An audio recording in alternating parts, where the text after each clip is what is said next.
Friends, சூப்பரான பரோட்டா செய்யலாம் வாங்க. முதல்ல ஸ்டஃபிங் ரெடி பண்ண பேனில் எண்ணெய் காஞ்சதும் ஒரு வெங்காயத்தை வதக்கிட்டு இஞ்சி பூண்டு பேஸ்ட் விழுது சேர்த்து 1 நிமிஷம் வதக்கணும். கட் பண்ண கேபேஜ், கேரட், கேப்சிகம் எல்லாத்தையும் சேர்த்து கூடவே பச்சை மிளகாவையும் சேர்த்து 2 நிமிஷம் நல்லா வதக்கணும். உப்பு, மிளகுத்தூள், ஜீரகத்தூள், சில்லி ஃப்ளேக்ஸ் சேர்த்து 5 நிமிஷம் வதக்கணும். அவ்வளோதான், ஸ்டஃபிங் ரெடி ஆயிடும். அடுத்ததாக மாவு பிசைய மைதா 1 கப்பு, கோதுமை 2 கப்பு அளவுக்கு, உப்பு, எண்ணெய் சேர்த்து தண்ணி ஊற்றி மாவை நல்லா சாஃப்டாக பிசைஞ்சிக்கணும். ரெசிபியை ஸ்கூல் லஞ்ச் பாக்ஸுக்கும் வைக்கலாம்.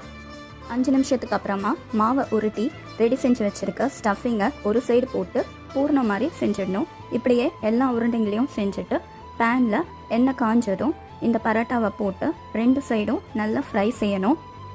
தான் சூப்பரான ஹெல்த்தியான mixed veggies cheesy parotta ready. இது குழந்தைங்கள்லேருந்து பெரியவங்க வரைக்கும் எல்லாருக்கும் கண்டிப்பாக பிடிக்கும். பண்ணுங்கள், கமெண்ட் பண்ணுங்கள், சப்ஸ்கிரைப் பண்ணுங்கள்.